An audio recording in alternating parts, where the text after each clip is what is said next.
oh shit, what is this? Bong, you open it up, like, you don't just get a piece, you get a book, you get mad stickers, you get a random object on some lifestyle shit. Like, we bless the packages, like, literally bless the packages. Like, I'll even go get a certain type of cologne or a certain type of body spray, bless it, burn sage on it, like, all of that, bro. Like, we really come with a vibe when we deliver our packages.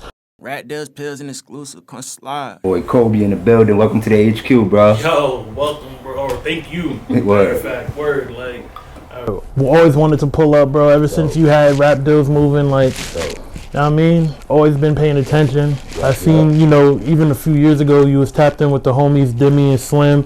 You did that video for them on they light feet vibes. Like, you know, it's just always just doing good by these kids out here and the culture out here. So it's like, you know what I mean? Appreciate that, man. Want to come talk my shit with you, but also shout you out and big you up for what you're doing. Not even just out here, but just in the culture in general, you feel me? Because people act like upstate New York don't have a culture or have a place in the culture. And you and I both know this goes back to the damn near the 80s and 90s. And you know, I'm not even fully from here. Like, I grew up out here, but it's like, realistically, everybody knows on some New York shit, on some East Coast shit, upstate New York is just as live as the towns in certain aspects, you feel me? But only if you really in tune and if you really get into it, you're gonna know that. You know what I mean? Like, there's a reason why you see now a lot of the New York City influence coming up here, but realistically it's like, this shit been here, you feel me? Like, you know, so like I said, we go back in general. We go back. You know, like, I remember like you said that. Yeah, nah, facts. Like you said that because we've been tapped in like since high school, early high school days, and from my perspective, and not even just shout myself out, but you know, back in the day, I had the camera in my hand. That's a fact. And for you always been like the curator of fashion and style, even since high school. It's like you've been doing this, so it's like the community we came up in, as far as like our friend circle, always been the dudes that was like the leaders of this culture. And seeing what we doing now, it's just like, it's only right, but it's real dope. It's real dope to see, man. Where you took it really culturally, like, it's ill, bro. I appreciate that, bro. And I'm proud of you too. It's funny because you saying the high school shit, it brought me back to literally, I remember, and you probably know this specific moment when we was at Redwood. You pulled up with the camera, we was getting light. I remember that so clearly. You feel me? Yeah, nah, facts. Cause I think Nick was rapping. He might have been battling someone. Fly guy Nick. You know what I mean? Neighborhood Nick. Shouts to bro. You feel me? That's I know you had him here a few weeks ago. That's definitely bro. Like, we still chop it up and still work with each other. Matter of fact, I dropped a single with him and WB Nutty from Detroit. Like, he fucks with, like, you know, Wavy Navy, like V's and Babyface Ray and all them. They got their own crew called White House. So, you know, I try to, you know, cross the bridges and, you know, make sure that all is being represented in however it needs to be represented, whether it's, you know, the Detroit wave or the drill wave, whatever it is, because we always kind of been in tune with certain things that are starting to bubble up in the mainstream now. Like, you already know, you grew up out here, like, we was partying the Twister and Do or Die and Crime Mob when we was kids. Like, we New York kids, but we was listening to the regional shit for real. Highly so cultured. You feel what I'm saying? So it's cool that, like, now that we have a place in the culture, that we can really connect certain dots and do business properly, you know. But I definitely remember that. I think, Nick was battling, and then out of nowhere, they started playing the light feet music. I came out, started wilding, and I don't even dance no more. I don't do none of that. But back then, I was getting to it. And I had the good fresh fit, babe. You should have seen me. I had the I had the purple. You know how I bought the straight joint a few days ago? I had the black and purple long sleeve joint.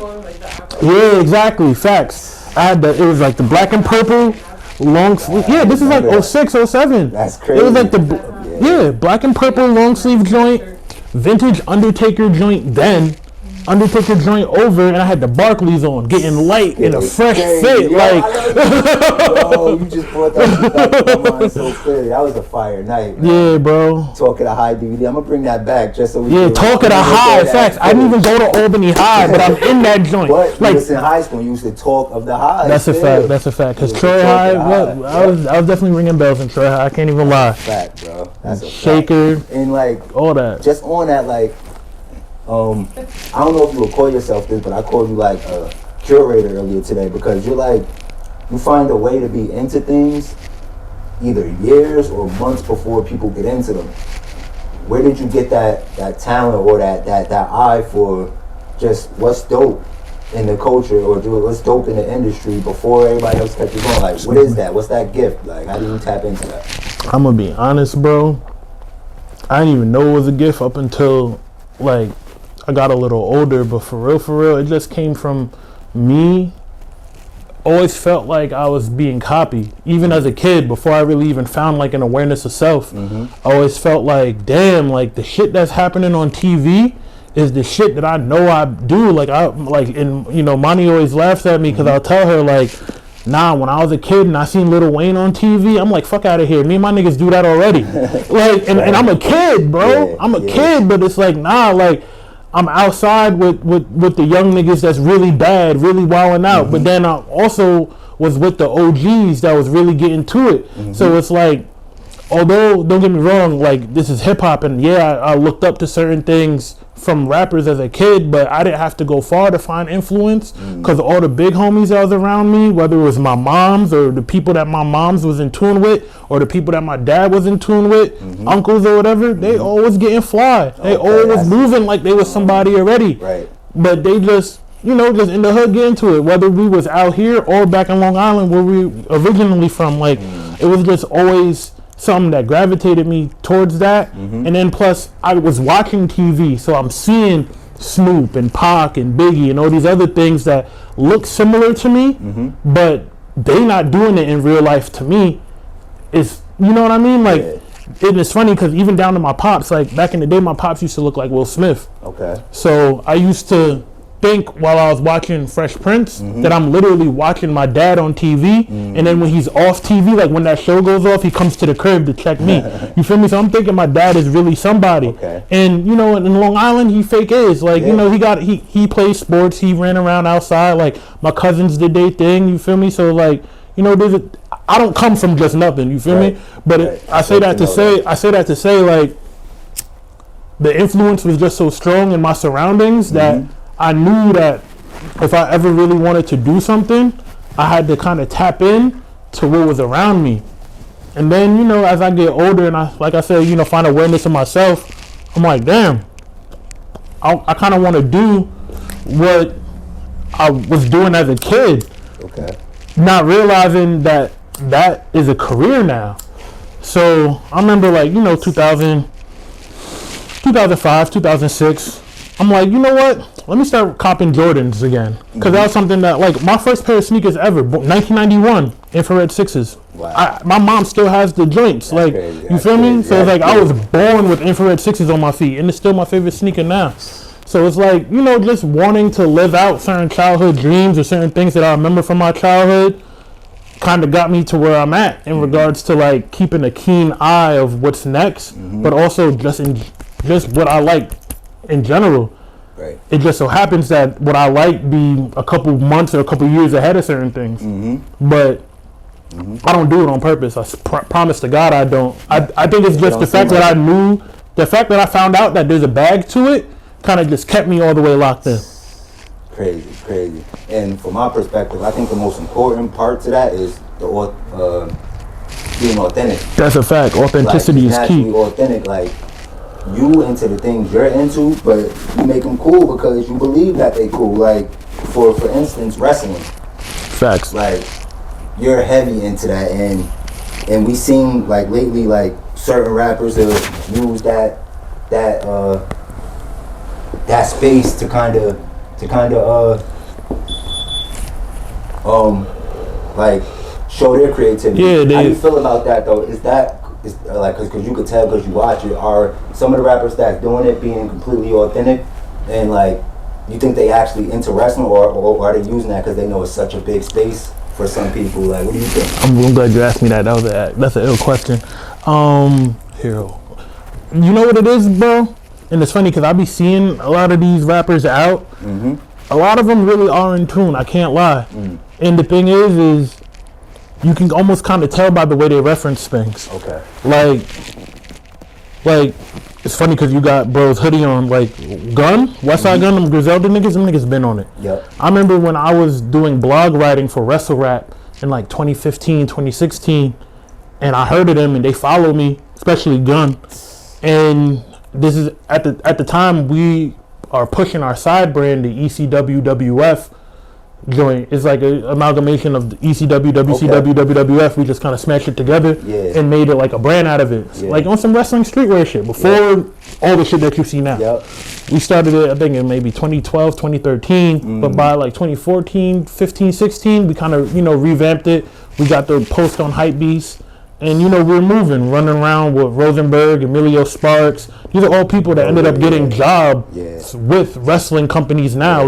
Rosenberg is doing stuff with WWE. Emilio Sparks is doing stuff with MLW, which is like a competitor indie brand to like what AEW has going on in ROH. Like MLW is hard right now, So it's like you have a heavy hand in, like, now that you're saying this, you have a hand in introducing this wrestling culture to the hip hop. Like, for those who don't know, even why we're even sitting here having this conversation, these are the type of things you had your hands in. Exactly. You know what I mean? Facts. Even down to like, Bronson, Smoke DZA. I was working with Smoke DZA for a little bit when I was working at Cinematic.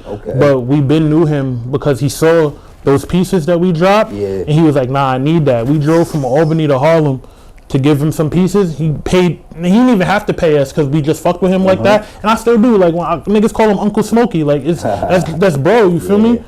And we say that with respect. Like he's one of the OGs that really ushered in this and wrestling, and coming at rap with a more street aspect and still keeping it fly. Like he kind of I remember listening to Smoke DZA during the Dipset days when he was with Smoking Numbers. You feel me? So it's like to be around him, to be around Cameron and be working with them, it solidified what I was doing, but it also made me feel like I bet like we really got the wave here, because now the OGs is tapped in with us, seeing what we doing and are fucking with us. Long story short though, bro paid me and like literally dug into he had like a duffel coat on, like a polo duffel coat, wavy shit, dug into the pocket, gave me some gas, handful of gas, and I'm like, you know what, say that we on. You feel me?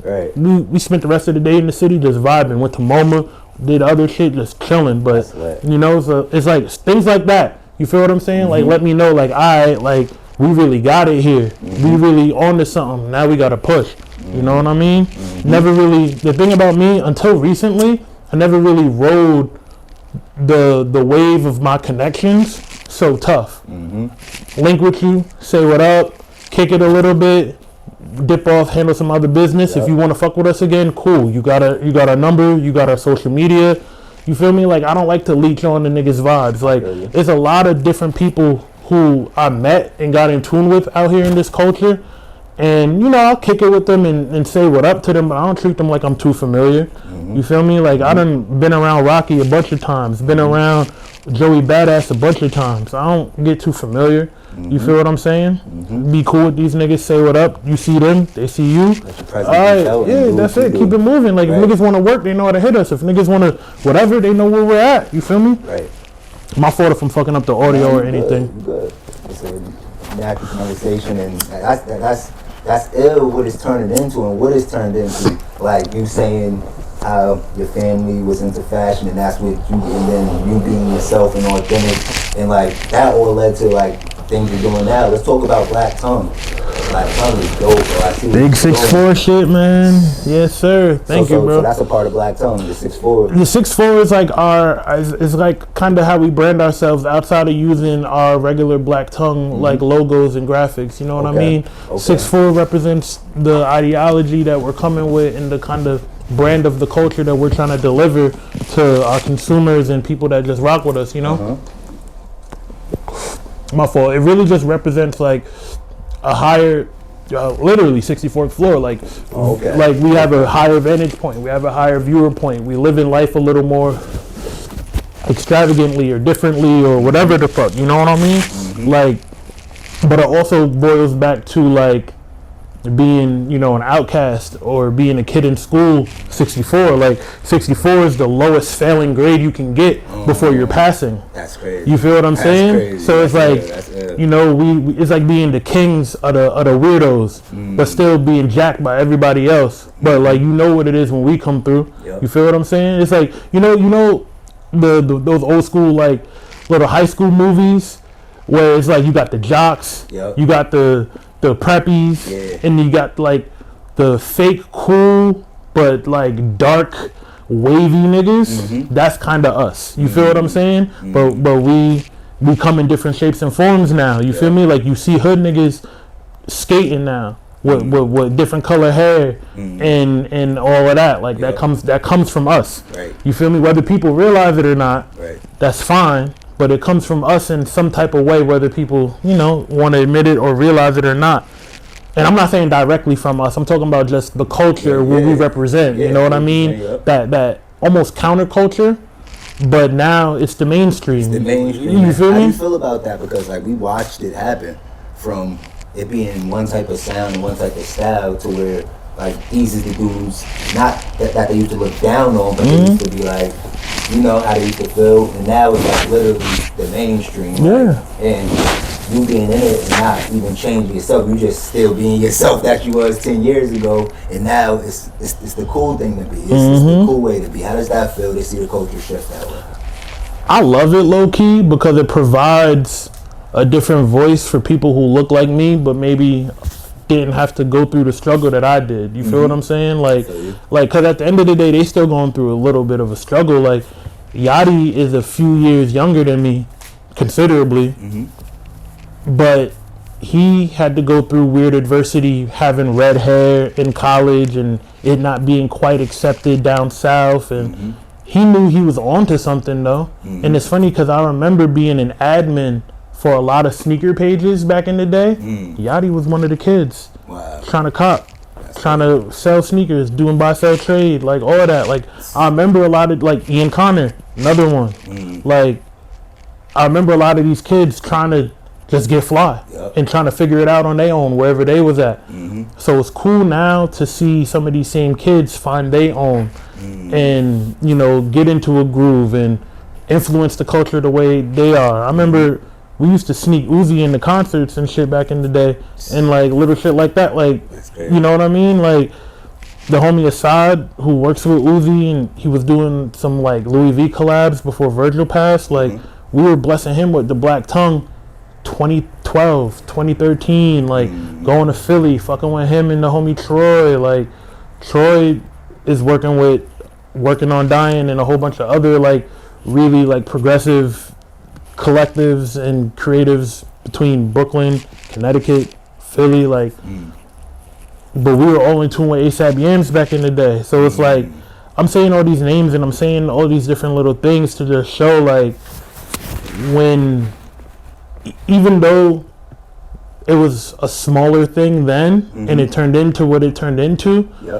like we kind of knew we were on to something, you know. So now the fact that like we have certain positions to not only tell these stories, but you know who we're talking about. You feel what I'm saying? Like people know who Yachty is. People know who Uzi is. People know who Virgil is. And it's like these are all people that, not to say we took for granted certain things, but these are people that we would literally drive 2-3 hours south to just not be up here.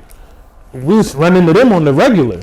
I remember being at certain parties. This nigga Bari, who does V-Lone and shit, literally saw me and was like, bro, you move crazy for someone who don't live out here. Because he already knew I didn't live out here.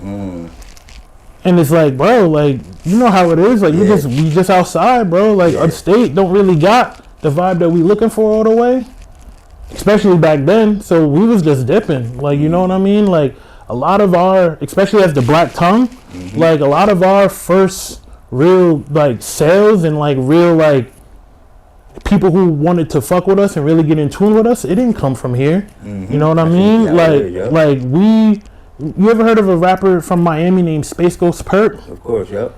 He was one of our first real clients, and he wanted us to be Raider Clan. We actually were Raider Clan before Denzel Curry, before Young Simi. Like that was what we was on. Wow. You feel what I'm saying? Yeah. That's how Rocky got in tune. Yep. And then so on and so forth. You know, 12E, Bari, Yams. You know, things got a little weird with Rocky and Perp. I'm sure everyone knows. Yeah. And then, you know, it just turned into what it turned into. Like, we never really, like I said, we never really rested on that laurel and chasing, oh, we want to be around these niggas. Like, I'm still cool with a lot of these niggas. You feel what I'm saying? Like, but I had to do my own thing because that's how we came in.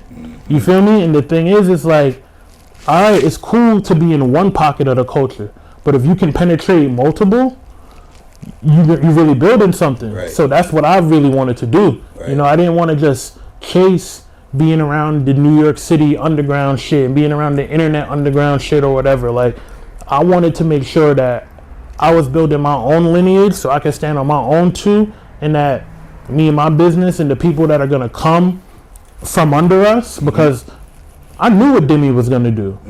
I met him since he was 11. This is the only 11-year-old back then that I knew that was on some fly shit and could talk real rap. Super creative. Like, bro, I knew all of this shit was gonna happen. So I knew that I couldn't just be out here trying to follow what the next man them doing. I had to kind of step a little harder and different, because you already know how it is coming from up here and going to the towns. Like, you know, I always had a little weird thing with me up here because everybody knew I wasn't really from here.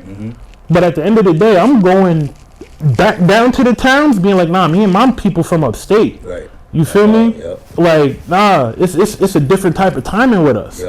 Like, even down to me working at the labels, and then all the, like, how you even said it, all the, like, underground shit starts to bubble up, and certain artists like Cardi pop off, and Uzi and Lucky and X and Ski and all these different like internet things start to pop off. The culture starts to get a little more receptive to black kids coming at a little of a, let me get some water, babe, coming at a little like alternative angle a little bit. You know what I mean? Thank you, babe. And it's like the world gets a little, they digest that a little easier. You feel what I'm saying? And now it's to the point where all of this shit starts to bubble up, and now we're like, damn. All right, well, I guess it's lit. You feel what I'm saying? And then we just kind of take advantage from there. I happen to, like I said, you know, I'm working at the labels at the time, so now I'm really in tune with the artists. You feel what I'm saying? Putting them in clothes, putting them in other brands outside of my own. You feel me? Like, styling them from head to toe, coming up with their whole creative, like coming up with the album, like music, producers, all of that. Like, I'm just exactly. I'm just figuring it out. I didn't even know that was a thing. You feel what I'm saying? Like, and it happened so crazy because it happened off clothes. I got around Assad and them. Shout out to G Loose. I don't know if he's gonna see this, but he was managing Assad at the time. Old school, not old school, but you know, older big homie from New York.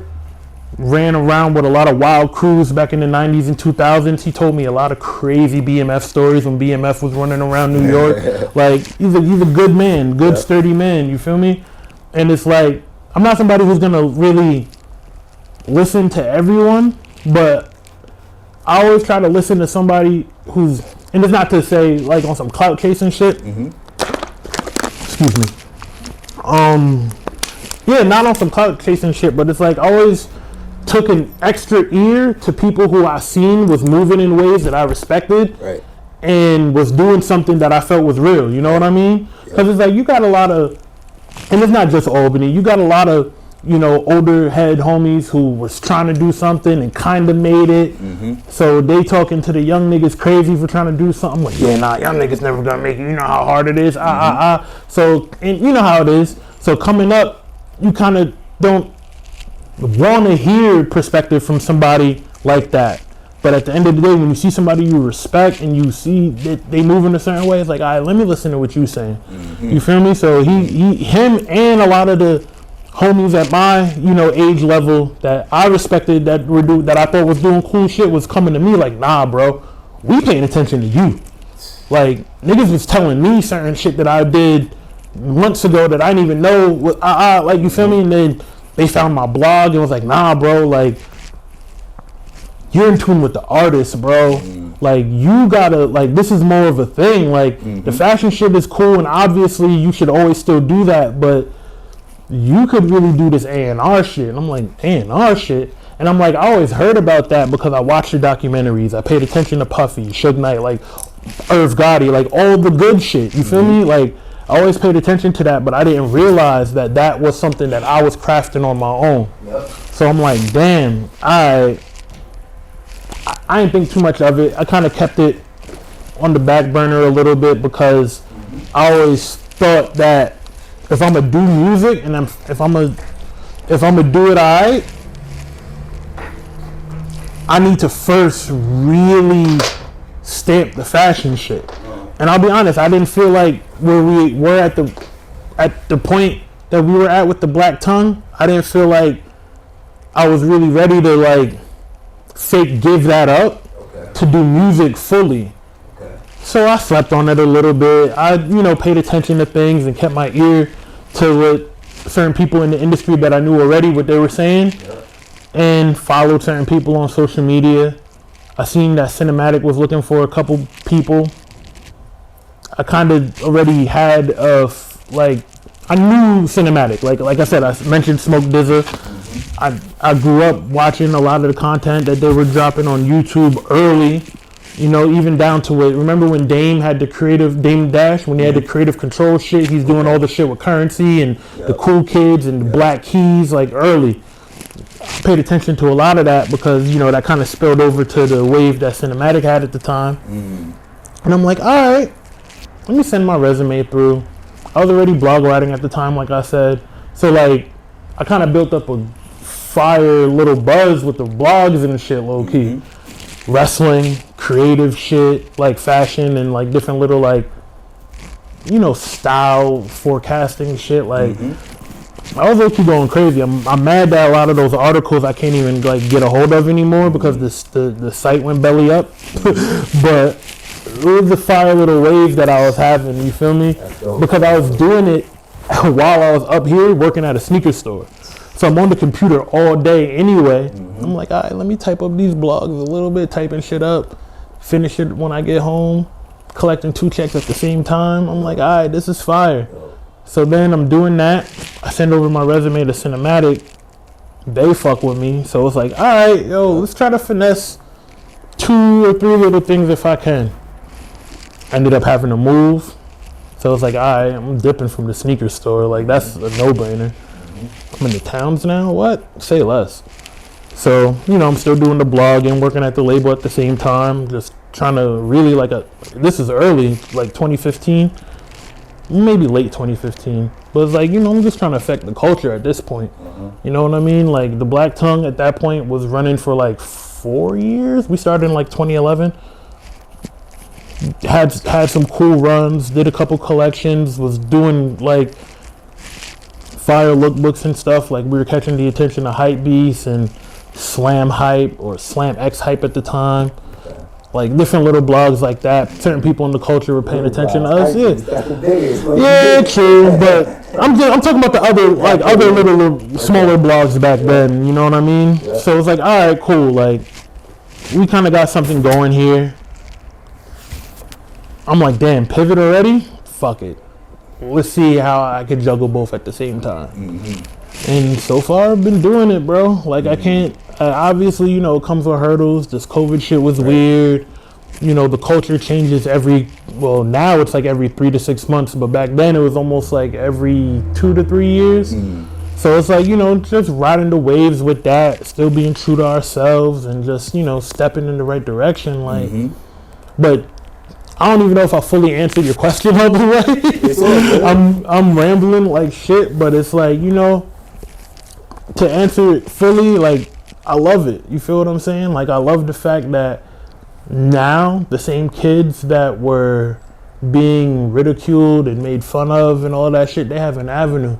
They have more than a few people that are speaking the same language outwardly to where it's like, you know, you're not gonna see a kid dressed a certain way and think he's weird, or maybe you will, but I feel like now that model and that acceptance is busted all the way open.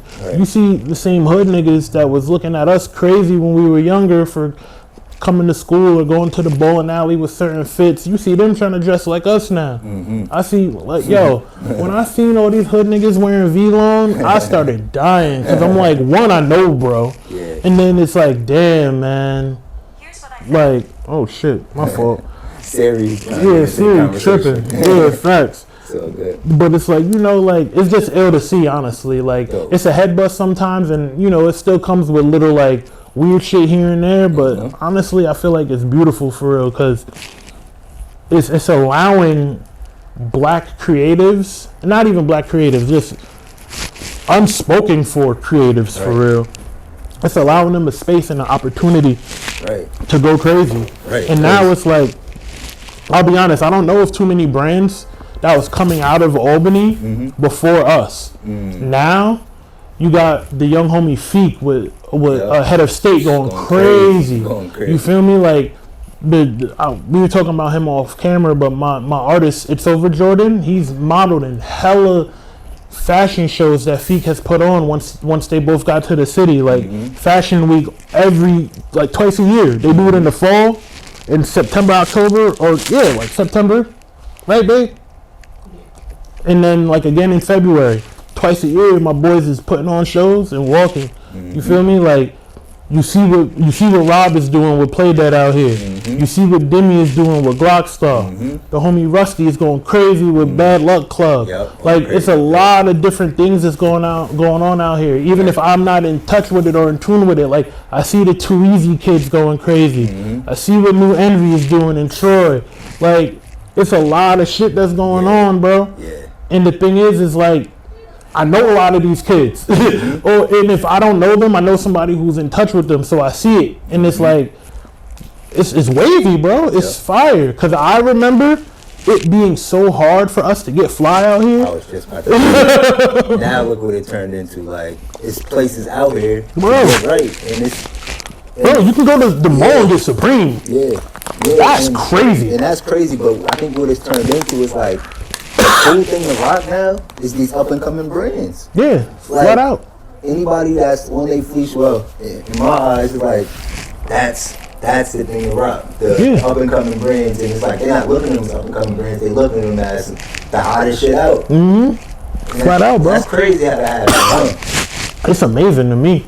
Because you know what I think it took certain people, like, and, you know, I have my reservations about certain niggas, but it took certain people like Kanye and Virgil and even Bari to bust through the door on some street fashion shit, but still do high-end collabs. You feel me? Like, I remember being around when Bari and Ian were secretly, like, doing Supreme collabs and, like, designing hella, like, shit for their, you know, old seasons a few years ago. And even, like, the homies Felt.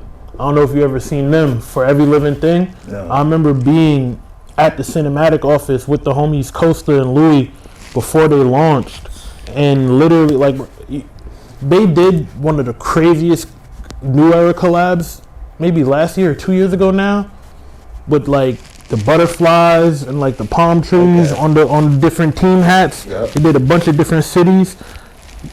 Niggas ended up in Foot Locker in Albany. That's their brand, the palm tree and the LA hats and like all the no, not that one. I know the one you're talking about. There's another one. I'm gonna see if I can pull it up.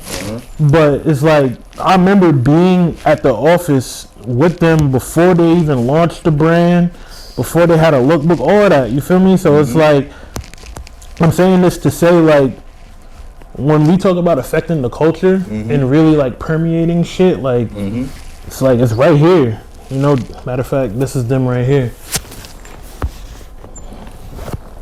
But it's like butterflies definitely familiar. Yeah. And like that's another thing I want to talk about. Like how important is, to me, it's super important, but like don't let it get in the way of the creative. But like stuff like that. So like how important is like knowing your business and this shit, because you could come up with a design or a brand, put it out like in the streets and stuff like that. But once the corporations or like the bigger brands find out about it, they're gonna actually monetize off it because you're not that big at the moment to like take that and bring it to the masses. How do you feel like how important it is for these up and coming brands to really have a business together as far as trademarks and copyrights and all of this type of thing, so these bigger brands can't really like take what they created and make it theirs? Because that's what it seemed like happened with the other hats with the patches on it. Now they're all in new era and shit like that now and everything. Like, so how important is the business side of this fashion thing? That's really super important. However, I feel like some kids, can't even say kids, just certain people in general that want to get into it, they overthink it a little bit and they think they have to like have shit super solidified, and you really don't. You feel me? The thing is, nowadays LLCs are very important, let me say that. And so are copyrights and all that. Like, I'll definitely say that. However, as long as you really own the intellectual property and you make sure that your social media and at least the website is taken care of, all the other shit kind of is kerfuffle for real.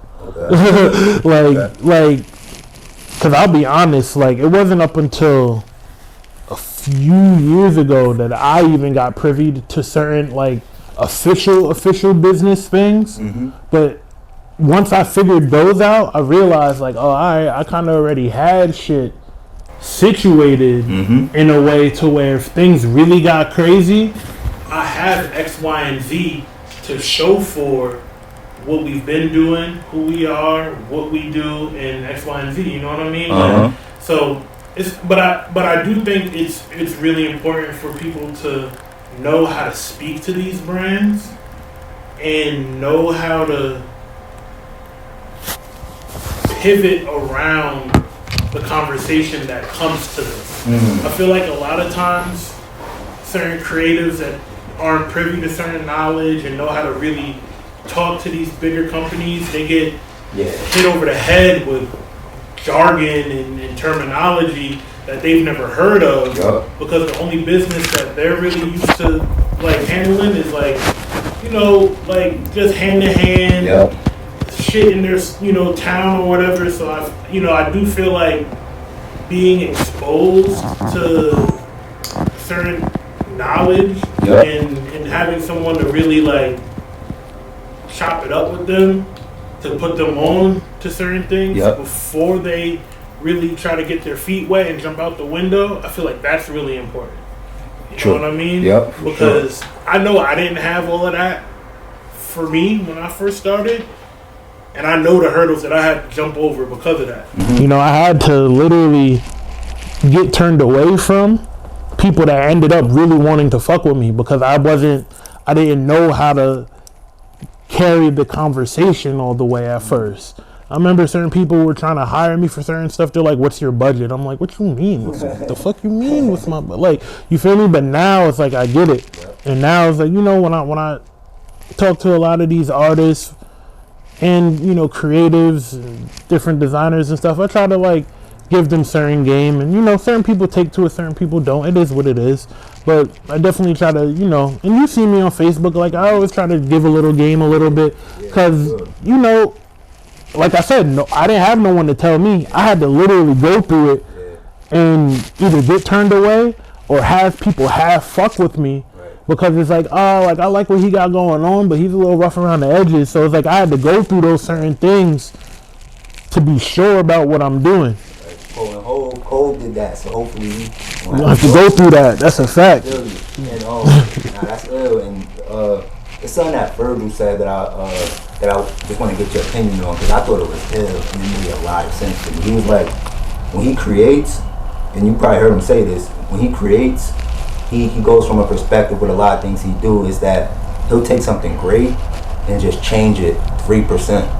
And he doesn't even go over 3%. He just changes it 3% and makes it his own. And that's how he came up with a lot of the great creations that he did, as far as like what he did with the Jordans. It's still a Jordan. It's still a Jordan 1.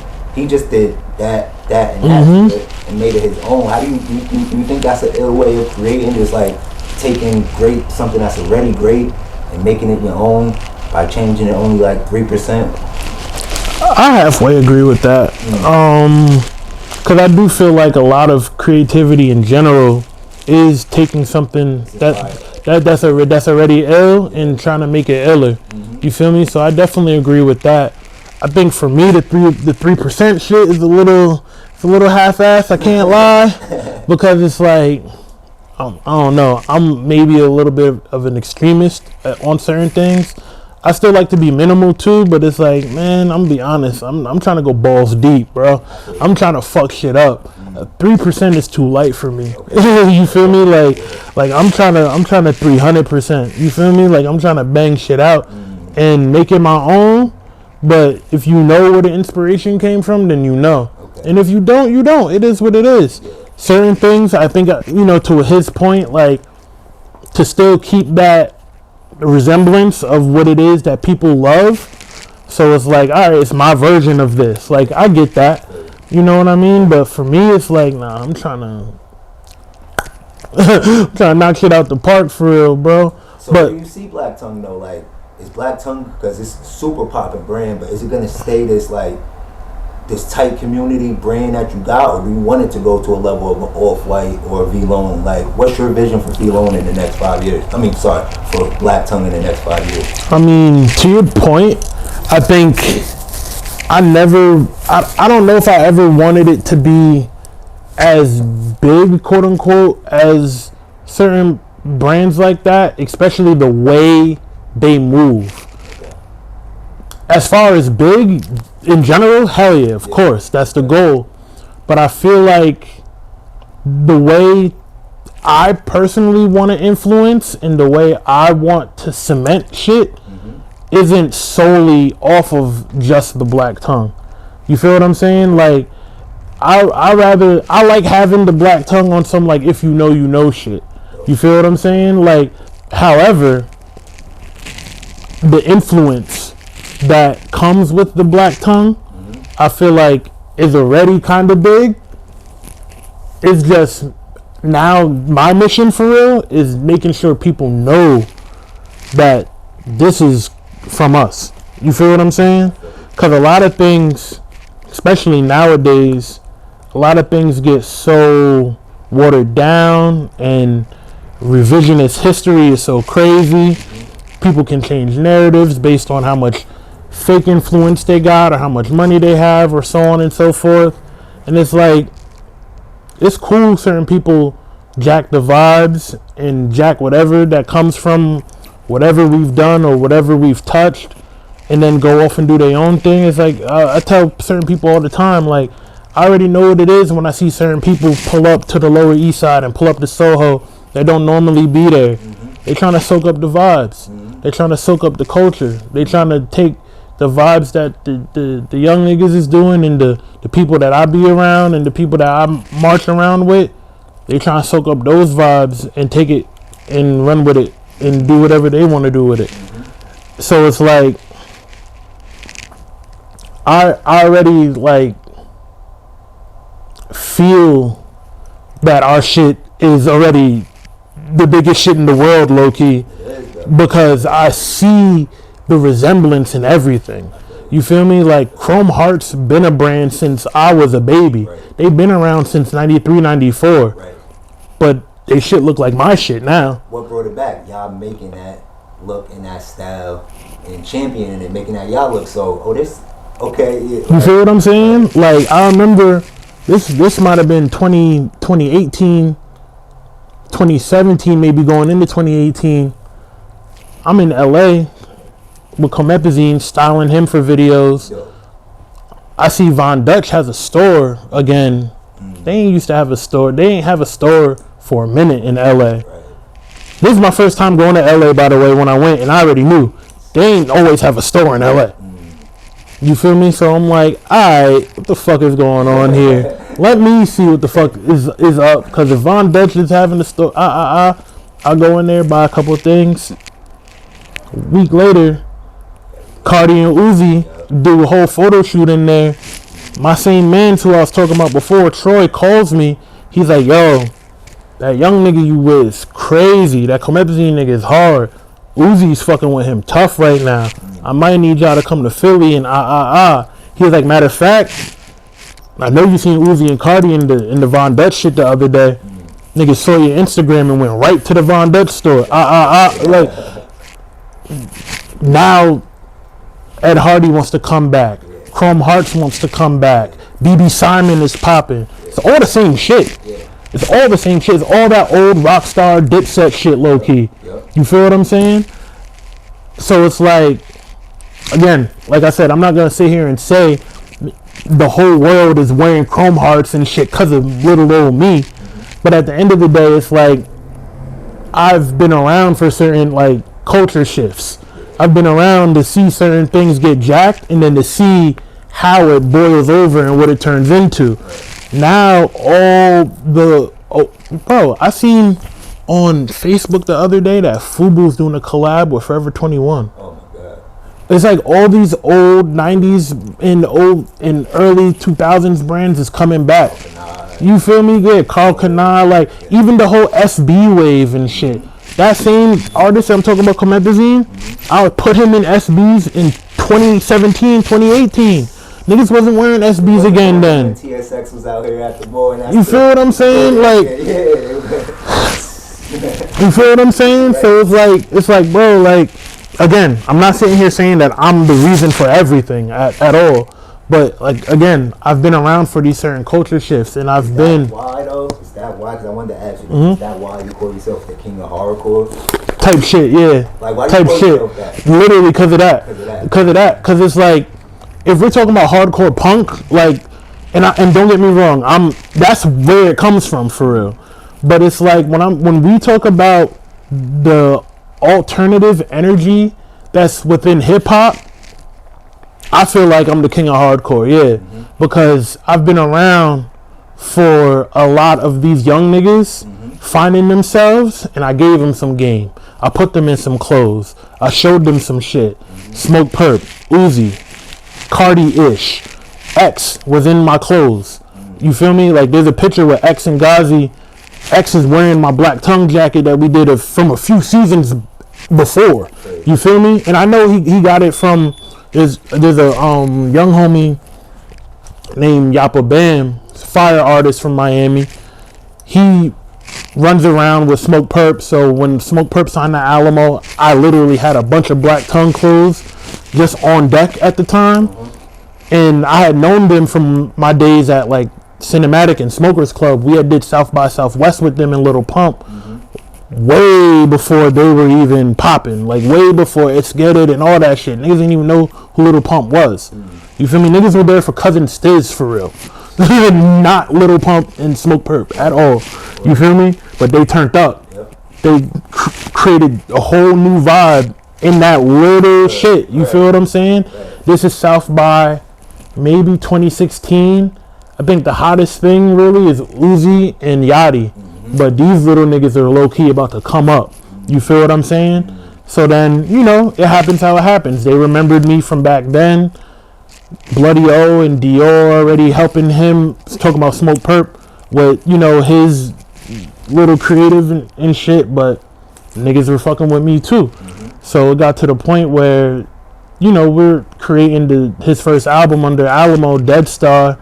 And his manager at the time in A&R, my man Chad, he's like, yo, like, you gotta help me figure out this cover for the project. Helped come up with the cover for the project. That shit went viral, bro.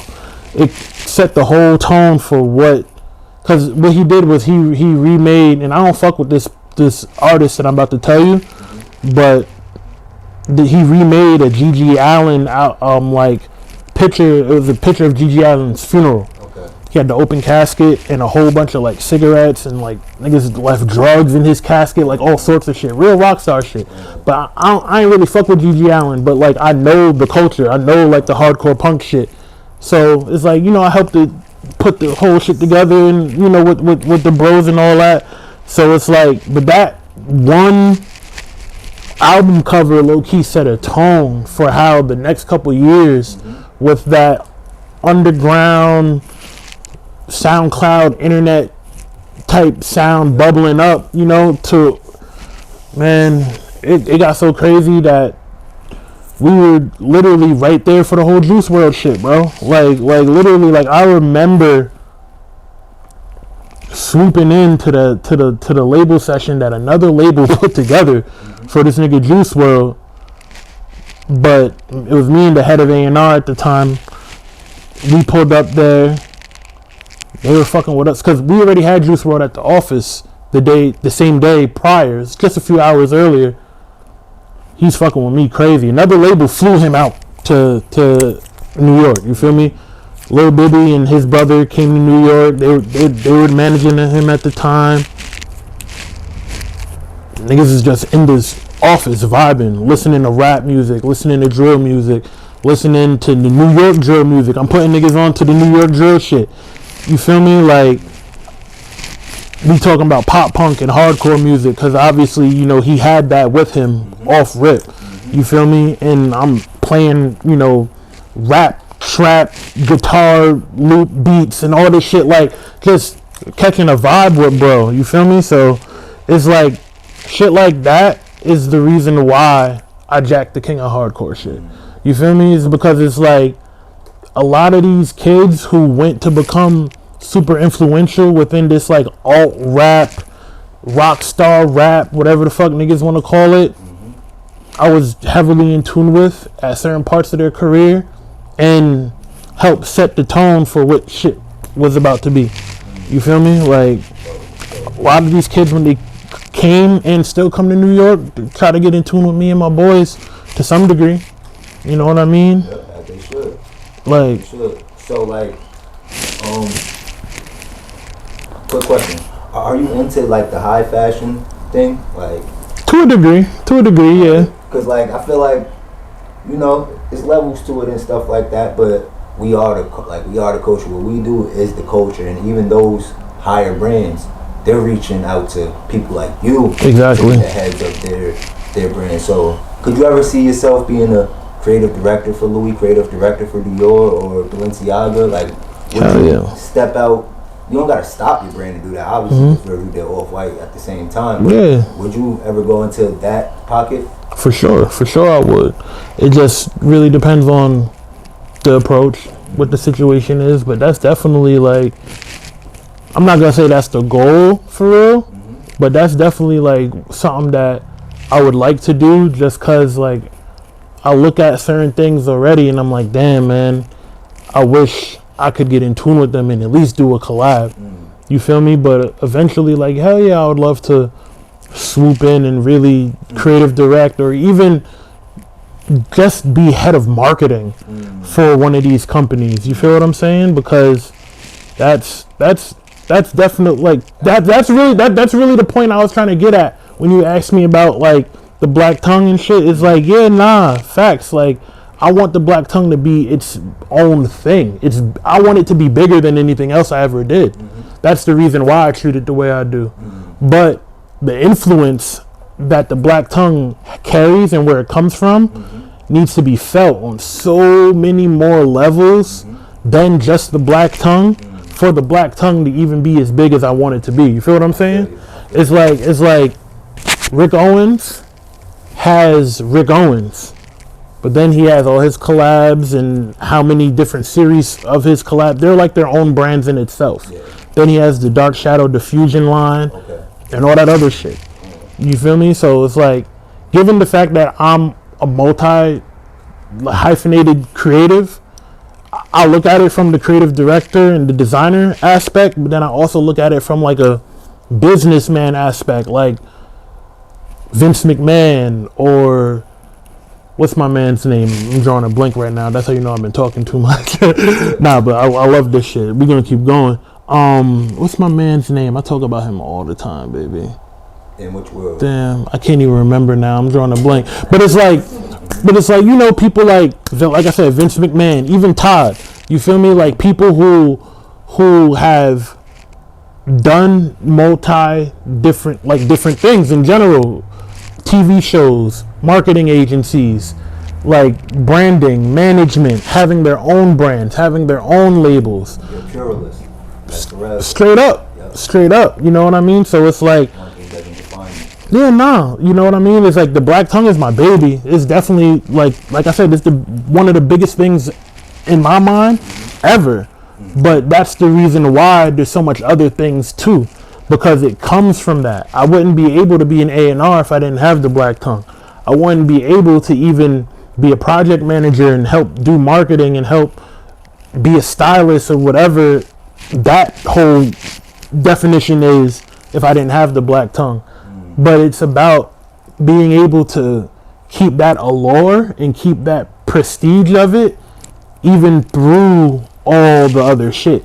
You feel what I'm saying? It's like, that's the reason why I never really did like pop-ups or like the little, like, not little, I shouldn't say that, but like, you know, the marketplaces and stuff like that. Like, shouts to House of Kicks, because they do a really good thing out here. Even like Agenda or anything like that, is because like, if the way I want people to experience my brand is different.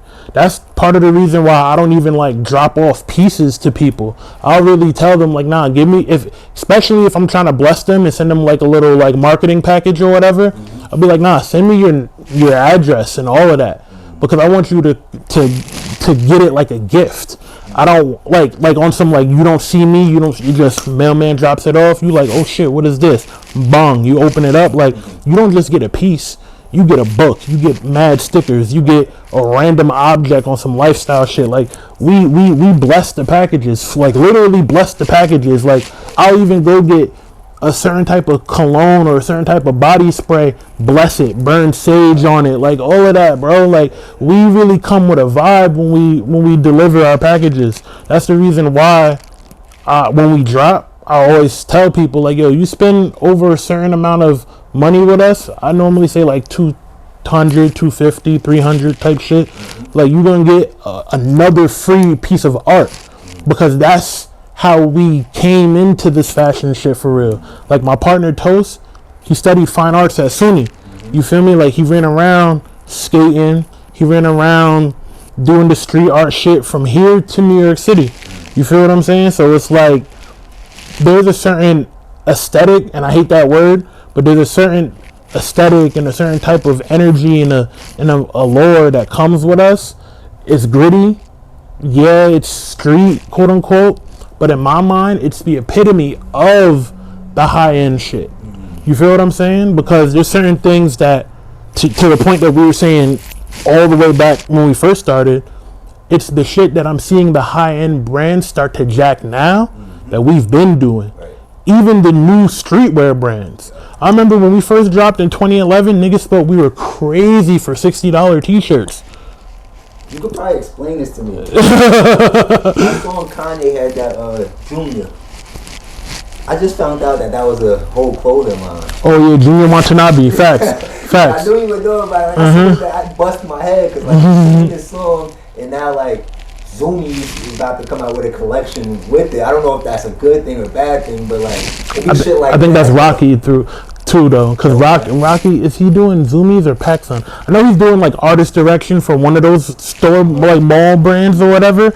So like, I think that's through him, low key. I'm not mad at that though, for real. Okay. Because Junior Watanabe is somebody that, excuse me, I'm sorry. He's somebody that I fake studied when I was coming up in this shit. When I was a kid, and even like if you talk to young niggas like Demi and Leaf, I don't know if you know the Cosmo Club brand, like Leaf and Irvin, them shouts to them too. Yeah, I mean they started with each other, but you know Demi branched off, and they still all they all still fam. But you know it's like if you talk to them, they probably have even more knowledge than I do because of how influential he is, even to their age group more than mine. You feel me? But like when I was coming up studying like designers and shit, like it was niggas like Ralph and Tommy and Rick and you know that whole thing. But Nigo, Pharrell, but also Junior, you feel me, and a lot of other different Japanese designers and stuff like that. Like that's something that was really big, especially when I was like, remember Nike Talk? Yep. Like you know that's kind of the whole like, you know we always talk about it like the selvage denim wave and the whole Japanese denim with the heavy ounces. Like Junior Watanabe is probably like the epitome of that. You feel what I'm saying? Like, thank you for breaking that down. And another thing, something that influenced me, and I think it influenced a lot of people in fashion. I don't know. I'm gonna ask, but that show, I think it's called Crisp on HBO. I know I knew you were gonna say How to Make It in America. How to Make It in America. Boy, that was the clothing line. Bro, I'm gonna be honest. Yo, if somebody at HBO is watching this, bring this back. Yes. Let me work something. Something. Let me work something. Yo, that show was super influential. I remember when I first met Toast and we were about to really push the Black Tongue. He's like, yo, watch this show. It wasn't even on demand at the time. He gave me a DVD with all the seasons on it. That's why, yeah. Or it was the one season and they were about to come out with the second one. Yep. They only did 2. They got cut short. Bro, that show, don't get me wrong, it's not realistic to what that move really is like, because I know a lot of kids saw that and people even my age saw that and was like, I'm moving to the city. Find me a room. Yeah, I'm moving to the city. It's not that easy, bro. It's not that easy, especially if you're trying to make clothes. It's not that easy.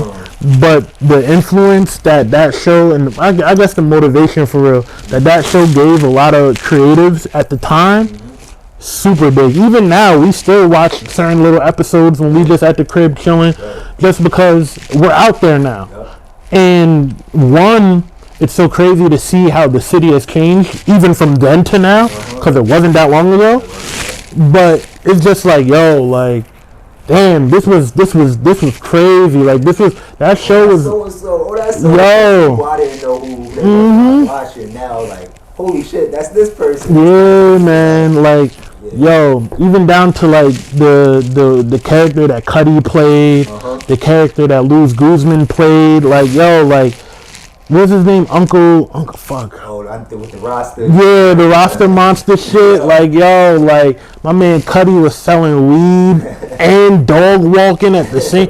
Like, yo, I know niggas that's had to do that, bro. Like, I knew niggas that was literally trapping, but babysitting at the same fucking time. Upper East Side or Upper West Side shit. Like, yo. You know what I'm talking about.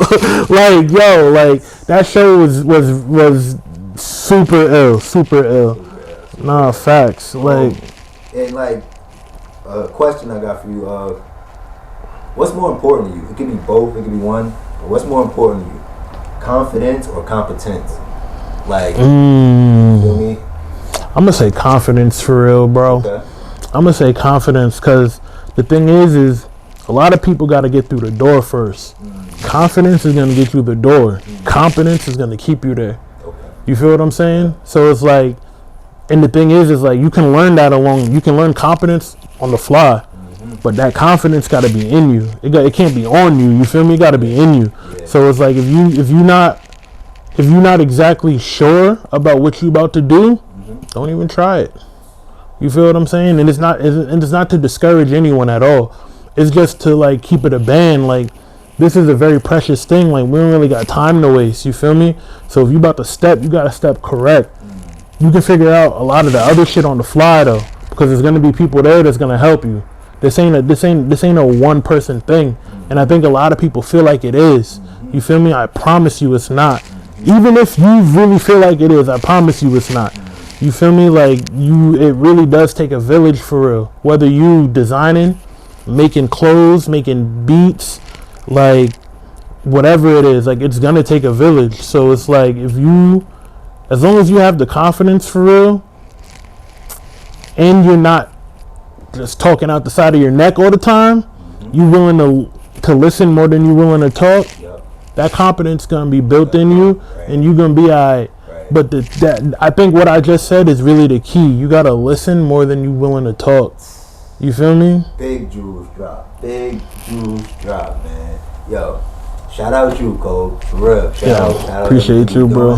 Thank you, bro. The stamp and the influence you're putting on this culture, and this just our first sit down. We're gonna do this a few months from now. Yeah, nah, we definitely got to, cause shit finna get crazy. I got my second album coming out. I got all my artists about to drop. So listen, XKXT Wrestling Volume 2, Hammer Foundation coming out probably this month.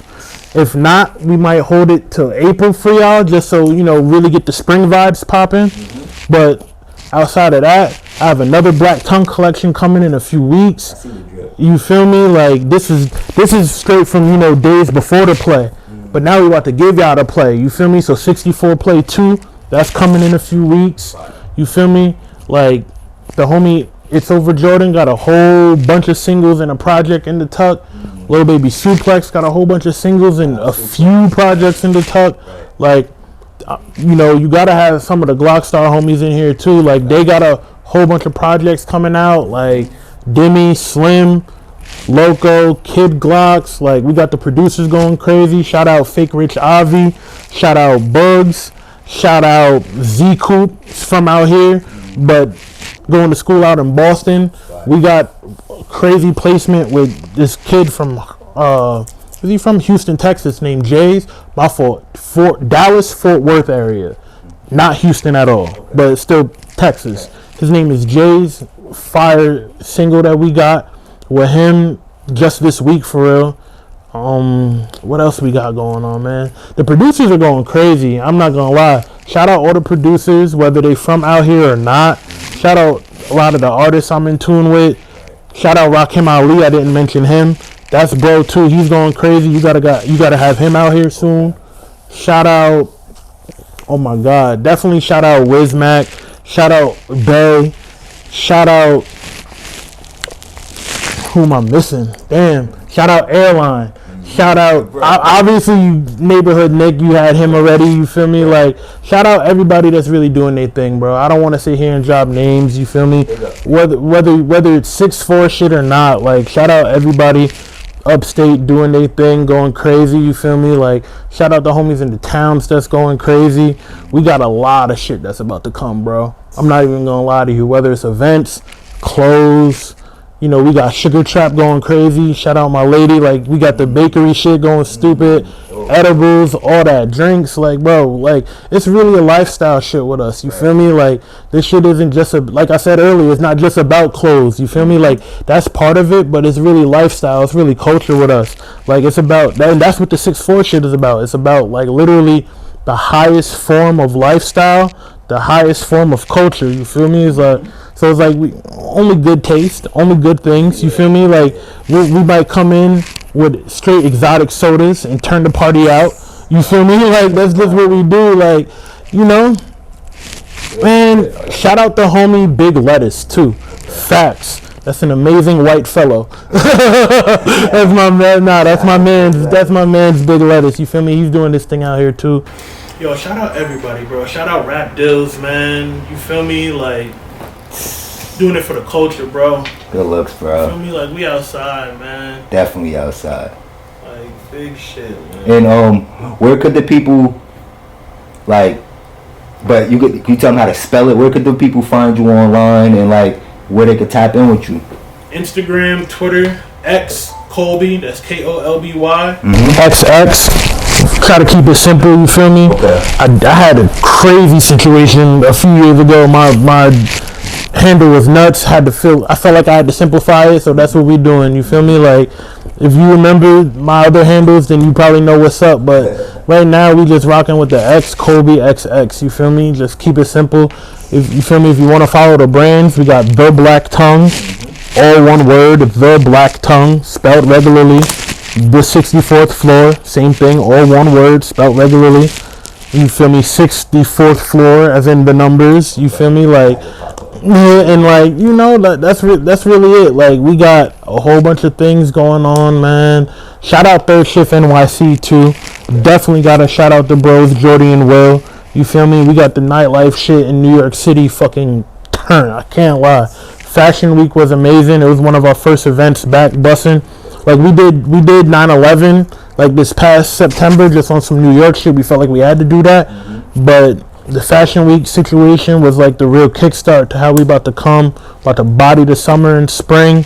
So if you ever in the towns and you're looking for something to do, holler at me. We gonna be there. We gotta get some RapDillz coverage in there too. You feel me? Like, and we really just doing it big. You feel me? Shout out everybody doing their thing, man. It's about to be crazy. I'm telling y'all right now. In a couple of years, this shit right here, especially if you still in Albany,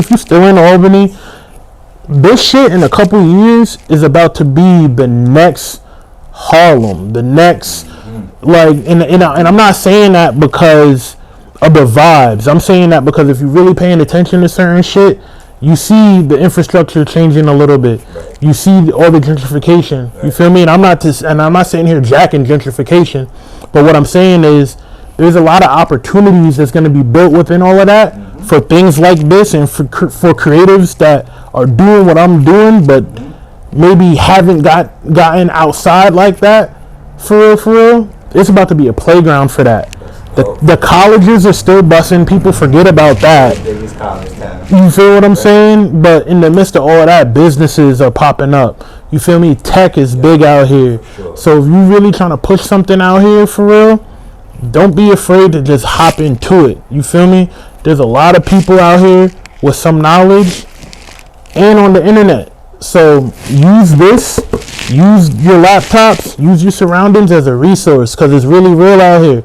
You feel me? And the thing is, it's like you still got people like Dills out here. You still got people like, matter of fact, I'm going to just keep it at you. You feel what I'm saying? Like, but there's good people out here that really are trying to pave the way and show people the right things to do. You feel what I'm saying? So it's like, niggas just gotta use their resources. You feel me? That's really it. Don't be afraid to ask questions, because like I said earlier, like, it takes a village, and there's people that are literally willing and wanting to get their hands dirty. You just gotta talk. You feel me? So I think that's really it. I don't want to keep dragging shit out and coming out with different bars and shit, but it's like, nah, bro, like, to the next one though. Yeah, nah, facts. Yo, it's your boy Kolby Turnher, big 6'4" vibes. Big Glock Star shit. This is a RapDillz exclusive. Let's go.